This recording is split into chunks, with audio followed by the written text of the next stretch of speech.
इय्याका नअबुदु व इय्याका नस्तईन। जेलम, आज सबसे पहले मैं यहां आपके सामने खड़े होके जो अल्लाह ने मेरे मुल्क को इस बड़े इम्तिहान में डाला है, पहले मैं उसकी बात करना चाहता हूं कि कभी कभी अल्लाह अपनी कौम को आजमाता है, अपनी मखलूक को, अपने इंसानों को आजमाता है। अल्लाह ने हमारे ऊपर भी एक आजमाइश दी है। तो जेलम, सब आप अल्लाह के सामने खड़े होके हम सब एक वादा करें कि अल्लाह हम इस इम्तिहान में फेल नहीं होंगे। आमीन। हमारे लोग मुश्किल में, ऊपर से लेके स्वात, चित्राल, गिलगित बल्तिस्तान, हर जगह अजाब आया हुआ है। कल मैं डीआई खान गया, हजारों एकड़ जमीन पानी के नीचे, और उस जिधर मैं नहीं जा सका, तौनसा, राजनपुर और डीजी खान, मौसम की वजह से उधर भी समुंदर है पानी का। वो जमीनें जिधर लोगों ने अपनी मेहनत से फसलें उगाने की कोशिश कर रहे थे, वहां सारा पानी आ गया। और फिर नीचे बलूचिस्तान तो तकरीबन सारे बलूचिस्तान के इलाके मुतासिर हुए हैं। और फिर सिंध के अंदर बुरा हाल है लोगों का। तो ये जो इम्तिहान है, ये कौम मिलके लड़ती है इस इम्तिहान से। गवर्नमेंट्स जितनी भी कोशिश कर लें, जब तक सारी कौम इकट्ठी नहीं होती, इस तरह के इम्तिहान से हम पास नहीं हो सकते। 2010 में सैलाब आया और मुझे याद है मैंने पूरी कोशिश की, और भी लोगों ने, बल्कि हर पाकिस्तानी ने कोशिश की। और वो इतना बड़ा हमारी कामयाबी थी कि सारे पाकिस्तानी बाहर थे, पाकिस्तान में सब ने उसमें शिरकत की। और जो इतना बड़ा एक इम्तिहान आया हुआ था, उससे मुझे बड़ा फख्र है कि पाकिस्तानियों ने बड़ी जबरदस्त किस्म से हमने वो पास किया। अब सारी कौम को आज मैं कहना चाहता हूं कि हमने मिलके इसका मुकाबला करना है। मैंने सबसे पहले एक रजाकार फोर्स यानी टाइगर फोर्स नौजवानों की मैंने वेबसाइट पे ये रजाकारों को, टाइगर फोर्स को इकट्ठा करना शुरू किया। इसकी मेंबरशिप लोग कर रहे हैं। पहले से ही हमारे पास एक टाइगर फोर्स के रजाकार थे। तो पहले तो हम एक बड़ी फोर्स जमा कर रहे हैं जो हुकूमतों की मदद करेगी, उन इलाकों में जाएगी, और बड़े बड़े इलाके हैं जो पानी के नीचे हैं, तो हुकूमतों की मदद करेगी ताकि हम उन मुतासरीन की मदद करें। दूसरा, मैं कल शाम को, कल नहीं, पीर की शाम को, परसों शाम को मैं एक टेलीथॉन करूंगा, पैसा इकट्ठा करूंगा इंशाल्लाह। सारे जो पाकिस्तानी इधर भी रहते हैं और जो बैरून मुल्क पाकिस्तानी हैं, और वो पैसा इकट्ठा करके हम हुकूमतों के, पंजाब और पख्तूनख्वा की हुकूमतों का फंड, उधर पैसा इकट्ठा करेंगे। और उसके ऊपर सानिया निश्तर, जिन्होंने बड़ा कामयाब प्रोग्राम किया था, जब कोरोना के दौर में हमने एक एहसास का प्रोग्राम किया था, सारी दुनिया ने उसे माना था, इंटरनेशनली रिकग्नाइज किया था एहसास प्रोग्राम। उसी सानिया निश्तर को हम इस फंड के ऊपर बैठाएंगे, कमेटी नीचे होगी, और जिधर जिधर भी पाकिस्तान में कोशिश करेंगे कि जिधर जिधर लोगों को ज़रूरत है, उधर हम उसके मुताबिक, कि जिधर मुस्तहिक लोग हैं उसके मुताबिक हम ये फंड देंगे। तीसरी चीज़, हमें आगे से इसकी प्लानिंग करनी है।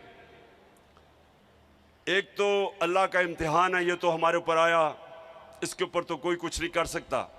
लेकिन जो हम कर सकते हैं, अब जेलम के लोगों ये सुनो, हम क्या कर सकते हैं? हम डैम्स बना सकते हैं। और मुझे ये फख्र है कि हमने अपने 3.5 साल में 10 डैम शुरू किए पाकिस्तान में।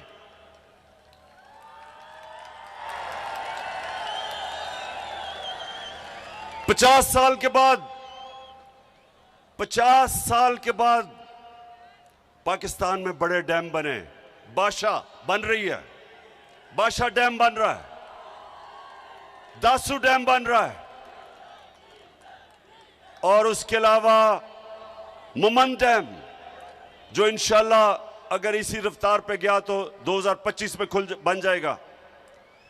10 डैम का हमने प्रोग्राम बनाया। इससे क्या होता है? जब आपके पास डैम होते हैं तो जब पानी आता है, जब बारिश आता है तो पानी आता है, तो वो आप पानी को काबू कर लेते हैं। डैम जब आपके बने होते हैं तो बारिश आता, पानी आता, रोक लेते हैं उसको, और वो पानी बजाय तबाही करने के वो एक नेमत बन जाती है। ये है डैम का कमाल। आप सोचें, जेलम के लोगों सुनो, चाइना में 80,000 डैम हैं, 5,000 बड़े डैम हैं। हमारे पास अभी 2 बने थे, मंगला और तरबेला, उसके बाद ये पहली दफा बड़े डैम बन रहे हैं। तो ये हमने बड़ी कोताही की, और जितनी भी हुकूमतें आई सबसे सवाल पूछता हूं कि क्या आपको कोई एहसास नहीं था कि हमारी हाइड्रो इलेक्ट्रिसिटी, सबसे सस्ती और साफ बिजली तो पानी के ऊपर बनती है, डैम बना के। फिर हमें पानी बचा लेते हैं, या पानी की कमी है, आगे पानी की मजीद कमी आ रही है, उसके लिए डैम्स की जरूरत थी। तो किसी ने 50 साल में डैम्स का नहीं सोचा। मैं अपनी हुकूमत को मुबारक देता हूं कि पहली दफा 10 डैम्स बनाने एक हुकूमत ने बनाने के मंसूबे बनाए।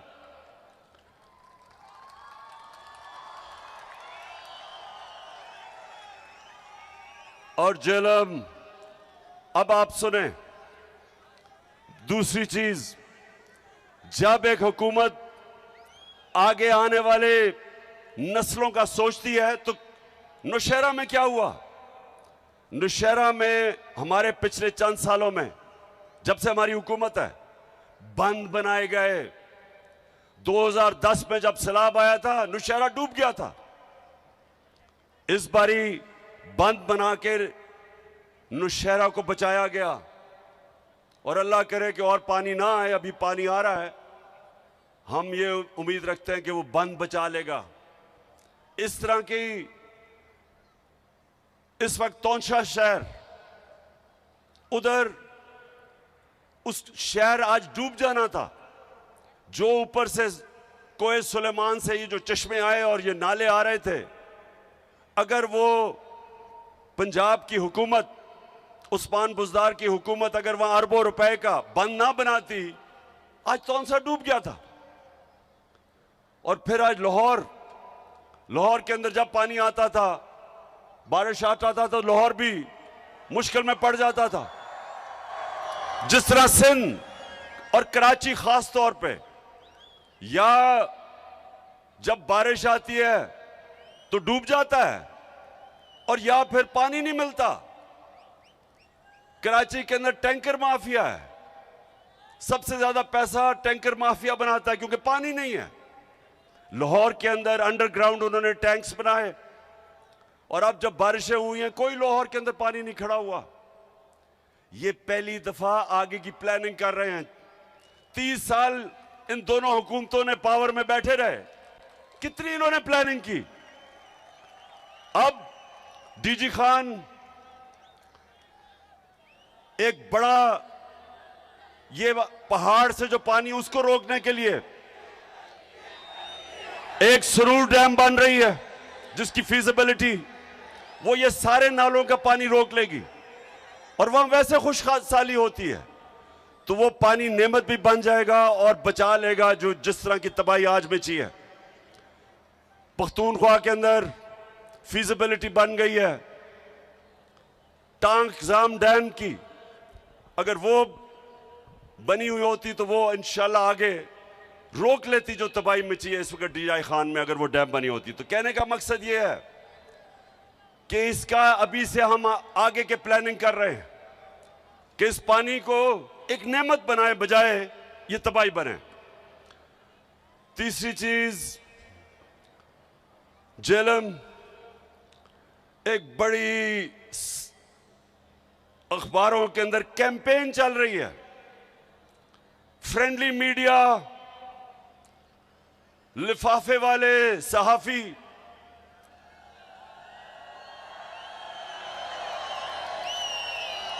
आप जानते हैं ना लिफाफा वाला सहाफी कौन होते हैं। और एक मीडिया हाउस जो हमेशा चोरों की हिफाजत करता है पैसे लेके, आप जानते हैं वो कौन है। तो ये कैंपेन क्या कर रहे हैं, ये कह रहे हैं जी इस वक्त सियासत नहीं करनी चाहिए, जलसे नहीं करने चाहिए। कान खोल के सुन लो लिफाफो, जमीर फरोश, सहाफियों सुन लो, मैं सियासत नहीं कर रहा, मैं हकीकी आजादी की जंग लड़ रहा हूं। मैं इन चोरों जिन्होंने 30 साल से इस मुल्क को लूटा है, मैं इनके खिलाफ हकीकी आजादी की जंग लड़ रहा हूं। मैं इस मुल्क में कानून की बालादस्ती की जंग लड़ रहा हूं। मैं इस मुल्क को वो मुल्क जिसका नजरिया इस्लामी फलाई रियासत, हमारे जो फाउंडिंग फादर्स थे उन्होंने फैसला किया था कि पाकिस्तान वो बनना है जो कि इस्लाम का जो सबसे पहले रियासत बनी थी मदीना की रियासत के उसूलों पे खड़ा होगा। और वो रियासत ने इंसानों को आजाद किया था, इंसानों को हकीकी तौर पे आजाद किया था। इंसाफ देके, कानून की बालादस्ती कायम करके, कानून की हुक्मरानी कायम करके, ताकत की हुक्मरानी खत्म करके उन्होंने माशरे में इंसाफ पैदा करके लोगों को आजाद किया था। ये वो जदोजहद है मेरे पाकिस्तानियों, ये वो जदोजहद है। ये सिलाब के अंदर भी ये जदोजहद चली रहेगी, ये जंगों के अंदर भी जदोजहद रहेगी, ये कभी नहीं रुकने लगी जब तक हमें हकीकी तौर पे आजादी नहीं मिलेगी।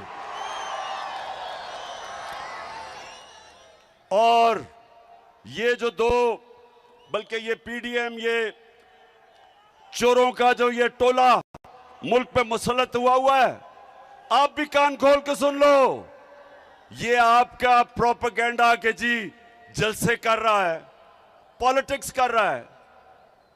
कान खोल के सुन लो, ये मेरी हकीकी आजादी की जंग तब तक नहीं रुकेगी जब तक मैं इस मुल्क को तुम्हारे जैसे चोरों से आजाद नहीं करता।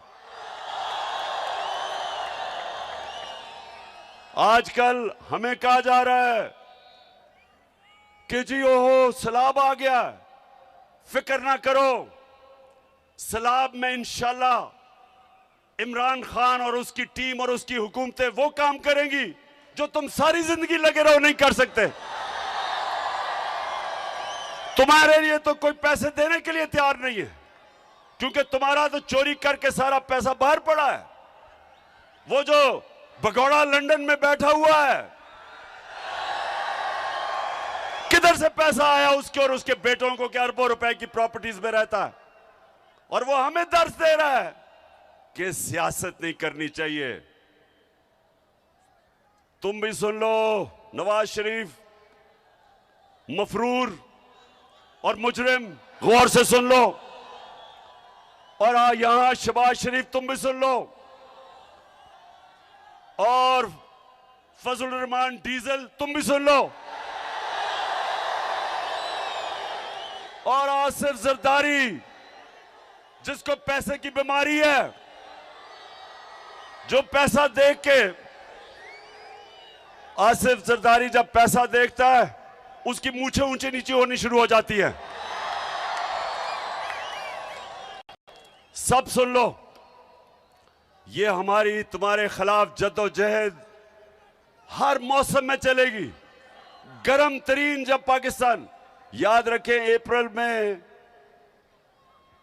अप्रैल के महीने में एक ऐसा हफ्ता था कि दुनिया में सबसे गर्म मुल्क पाकिस्तान था, सबसे ज्यादा गर्मी पाकिस्तान में थी। तब भी मैं सड़कों पे था, तब भी मैं तुम्हारे खिलाफ जुलूस जलसे कर रहा था। गर्मी हो या बारिश हो, पिछले दिन बारिश हो रही थी तब भी जलसे कर रहा था। और जब तक मैं इंशाअल्लाह अपने मुल्क को आजाद नहीं करूंगा, मैं सड़कों पे होऊंगा, मैं अपने लोगों को भी बचाऊंगा, जद्दोजहद करूंगा। सैलाब में जो मुतासरीन हैं उनके लिए भी करूंगा। और इंशाअल्लाह परसों मैं आपको अपने पाकिस्तानियों से पैसा इकट्ठा करके दिखाऊंगा, इकट्ठा करता रहूंगा, मदद करूंगा अपने लोगों की, लेकिन तुम्हें नहीं छोड़ना। क्योंकि हमारा मुल्क, जब से ये दो खानदान आए हैं डाकुओं के, आपको पता होना चाहिए कि इनके आने से पहले सारे बर्रे सगीर में पाकिस्तान सबसे आगे था। हमारे इकोनॉमिक इंडिकेटर्स सारे बर्रे सगीर से सबसे आगे थे। सारे बर्रे सगीर में हम सबसे आगे थे। हिंदुस्तान से जब मैच खेल के मैं पाकिस्तान आता था, और अल्लाह का शुक्र है वो हमें जिता के लेके आता था पाकिस्तान हिंदुस्तान से, तो जब मैं वापस आता था तो मुझे एहसास होता था कि गरीब तरीन मुल्क से मैं अमीर मुल्क में आ गया हूं। पाकिस्तान आगे था इन सब से। फिर ये दो डाकू खानदान इस मुल्क पे मुसल्लत हुए, हम हिंदुस्तान से भी पीछे रह गए, हम बांग्लादेश से भी पीछे रह गए। और ये जो आज शहबाज शरीफ और ये मिफ्ता इस्माइल कहता है कि तहरीक इंसाफ की वजह से IMF का प्रोग्राम फेल हो जाएगा, शहबाज शरीफ सुन लो गौर से। पहले तो तुम और तुम्हारे इत्तेहादी और खानदानों ने इस मुल्क को मकरूज किया, कर्जे आपने चढ़ाए, आपकी वजह से हर इंसान पे कर्जे बढ़ते गए। हमारी जब बारी आई तो मुल्क का तो दिवालिया निकला हुआ था 2018 में। आप अपने फोन के ऊपर गूगल करके देख ले कि 2018 में पाकिस्तान की तारीख का सबसे बड़ा बैरूनी मुल्क खसारा था, सबसे ज्यादा कर्जे थे। हम जितना भी हमने पहला साल पैसा इकट्ठा किया टैक्स पे, आधा चला गया कर्जों की किस्तें अदा करने में जो कर्जे आपने लिए थे।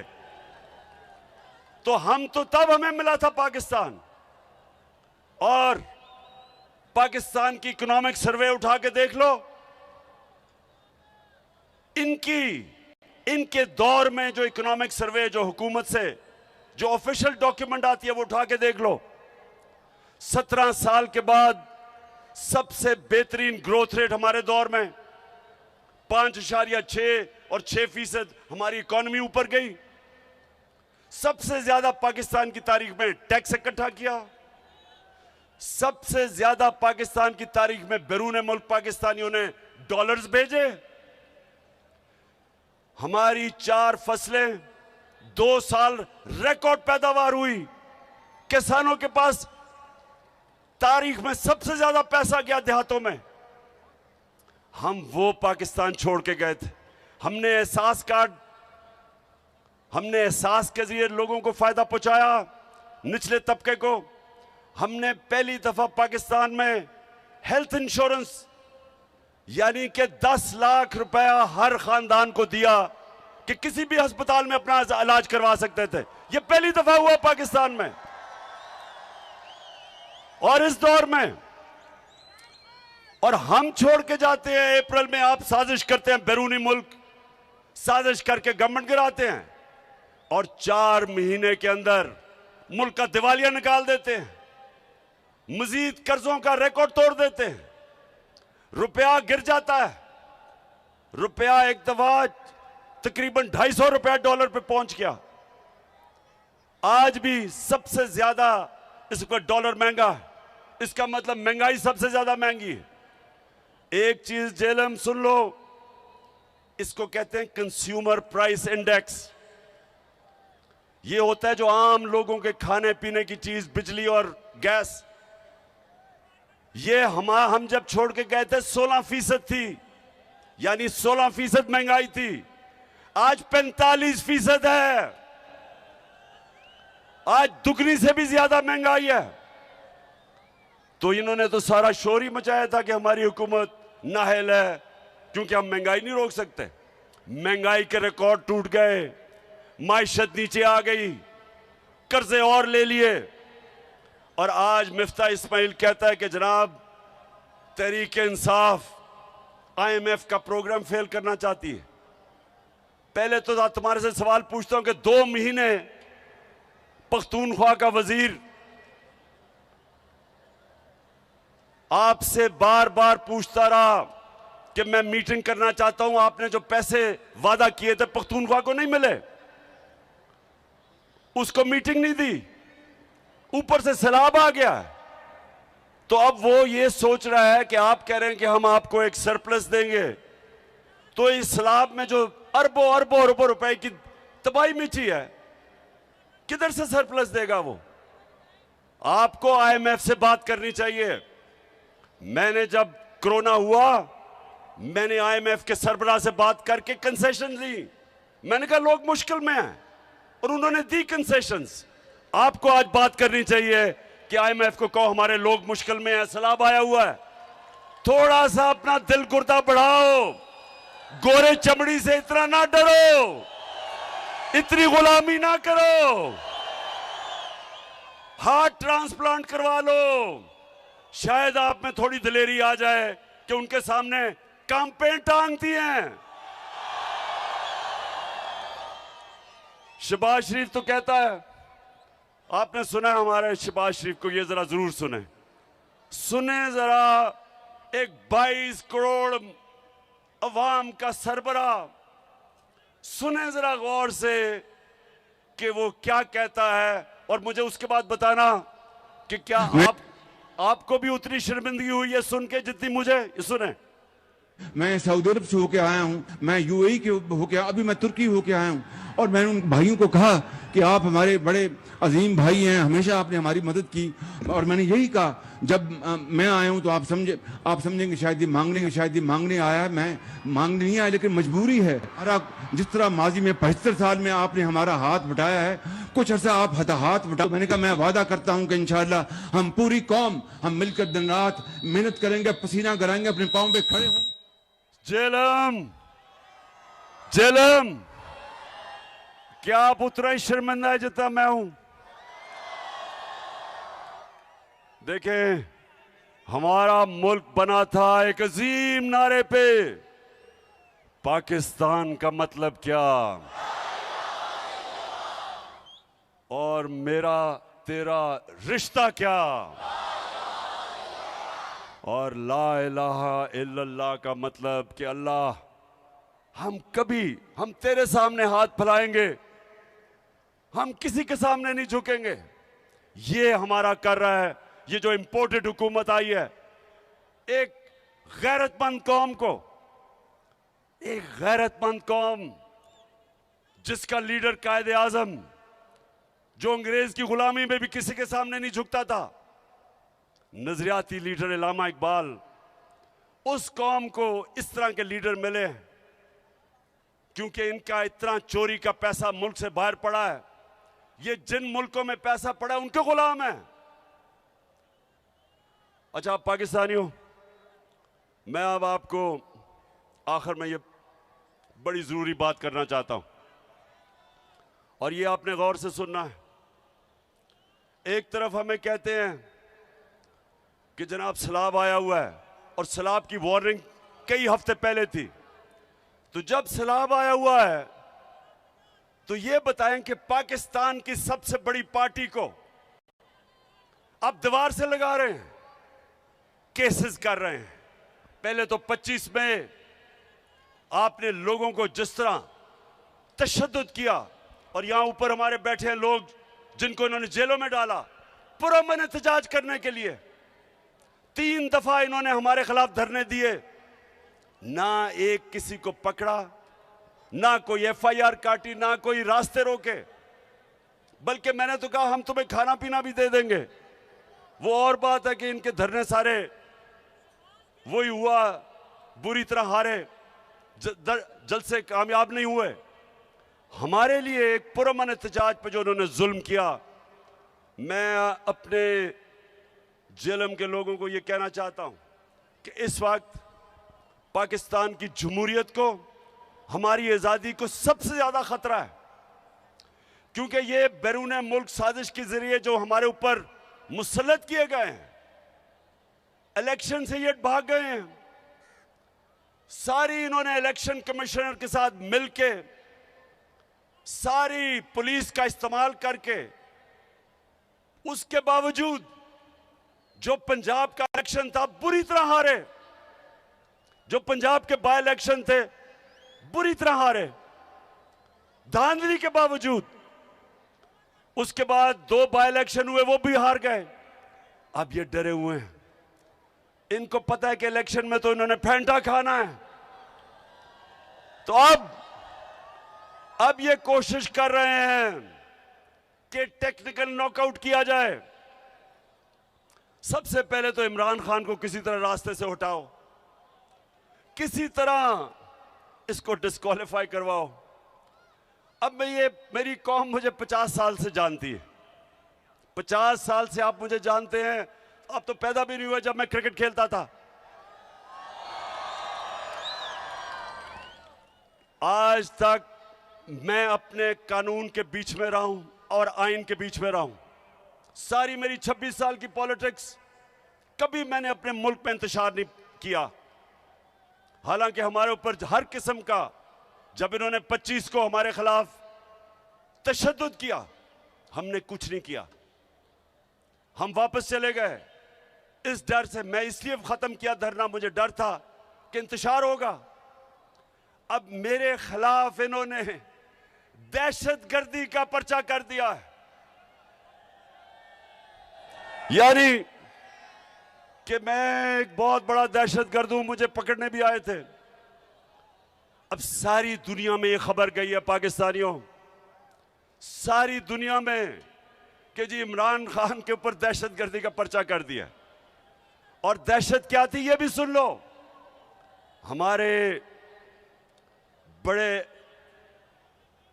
एक ऐसा कारकुन जो मेहनत करता था, शहबाज गिल को इनको ने पकड़ा, बजाय अदालत में ले जाने के 2 दिन तशद्दुद किया उसके ऊपर, नंगा करके उसके ऊपर तशद्दुद किया गया, उसके ऊपर जिनसी तशद्दुद किया गया। तो जब मैंने ये कहा कि जो लोग जिम्मेदार थे उनके ऊपर कानूनी कार्रवाई होगी और हम करेंगे, तो मुझे जरा ये सब बताओ कि क्या ये दहशतगर्दी है? इसको दहशतगर्दी कहते हैं। सारी दुनिया में ये खबर गई। पाकिस्तान का, जिस तरह उन्होंने पाकिस्तान को एक बनाना रिपब्लिक समझा, क्योंकि दुनिया तो मुझे जानती है, हमारा मजाक उड़ा। सिर्फ और सिर्फ इन्होंने खौफ और हरासा फैलाने के लिए और एक आदमी आया है, उसको स्पेशल मिशन दी गई है। एक मिशन दी गई थी मिस्टर एक्स को लाहौर में, अब इस्लामाबाद में मिस्टर वाई को मिशन दी गई है। मिस्टर वाई को कहा गया है कि तुमने तहरीक इंसाफ को ऐसा डराना है कि चुप करके बैठ जाएंगे। मिस्टर वाई, मेरी गौर से बात सुन लो, ये पॉलिटिकल पार्टी है, ये दहशतगर्द नहीं है जो अब हरबे इस्तेमाल कर रहे हैं। वो जो जमील फारूकी से किया, उसको भी नंगा करके तशद्दुद किया। वो एक सहाफी है, अरशद शरीफ बाहर गया हुआ मुल्क से, पाकिस्तान का वो सहाफी जिसकी इज्जत है, क्रेडिबल है, वो अपनी जान बचा के मुल्क छोड़ के चला गया। साबिर शाकिर वो मुल्क से बाहर चला गया। ARY को बंद कर दिया, इसलिए नहीं कि ARY ने कोई गलती की थी, इसलिए कि वो इमरान खान का मौक़िफ़ पेश करता था, वो तहरीक इंसाफ का मौक़िफ़ पेश करता था, इसलिए बंद किया है। हमारे सोशल मीडिया के लोगों को पकड़ पकड़ के धमकियां, एंकर्स को भी, सहाफियों को भी और मीडिया हाउस को भी लोगों को बताया जाता कि हमारी कवरेज ना की जाए। तो ये एक तरफ आप कह रहे हैं कि मुल्क को इकट्ठा होना चाहिए सलाह के लिए, दूसरी तरफ सबसे बड़ी पार्टी के खिलाफ ये जो कार्रवाई कर रहे हैं। और मिस्टर वाई, आपको मुझे पता है मिशन पे भेजा गया है, आप अपनी भी बदनामी कर रहे हैं, आप मेरे मुल्क की भी बदनामी कर रहे हैं, आप इस मुल्क को नुकसान पहुंचाने की कोशिश कर रहे हैं कि सबसे बड़ी मुल्क की जमहूरी पार्टी जो चारों सूबों में है, जो मुल्क को इकट्ठा रख सकती है, उसको आप कमजोर करने की कोशिश कर रहे हैं। ये मुल्क से गद्दारी है। इसलिए मैं आज आप सबको पैगाम देना चाहता हूं, जो लगे हुए हैं साजिश करने हमारे इस मुल्क के खिलाफ, ये मेरे खिलाफ साजिश नहीं है, ये मुल्क की सबसे बड़ी जमात के खिलाफ साजिश सिर्फ नहीं है, ये मुल्क के खिलाफ साजिश है, मुल्क की जमहूरियत कमजोर करने की साजिश है। इसके लिए मैं आज आपको कह रहा हूं कि मैं और मेरी पार्टी पूरी जद्दोजहद करेगी, जितना मेरे में स्टेमिना है, और माशाल्लाह क्रिकेट की वजह से स्टेमिना बढ़ा है, मैं पूरी तरह जद्दोजहद करूंगा। जब अर्ज़े खुदा के काबे से सब बुत उठवाए जाएंगे, हम रहले सफा मरदूदे हरम मसनद पे बिठाए जाएंगे, सब ताज उछाले जाएंगे, सब तख्त गिराए जाएंगे, हम देखेंगे, लाजिम है कि हम भी देखेंगे, हम तो जेलम आखिर में मैं आज अपनी सारी पार्टी को, कारकुनों को, अपने पाकिस्तानियों को दो चीजों के लिए तैयार कर रहा हूं। एक कि हमने पूरी तरह जो सैलाब में मुतासरीन हमारे पाकिस्तानी जो आजकल मुश्किलों में पड़े हुए हैं, बड़ा इम्तिहान है मुल्क पे, एक हमने इन सब की मदद करनी है, सारे मुल्क ने मिलकर इनकी मदद करनी है। आप तैयार हो सब मदद करने के लिए? और दूसरा सब तैयार हो जाए इस मुल्क में हकीकी आजादी की जद्दोजहद के लिए। आपका कैप्टन आगे होगा, आपने मेरे साथ होना है और इंशाअल्लाह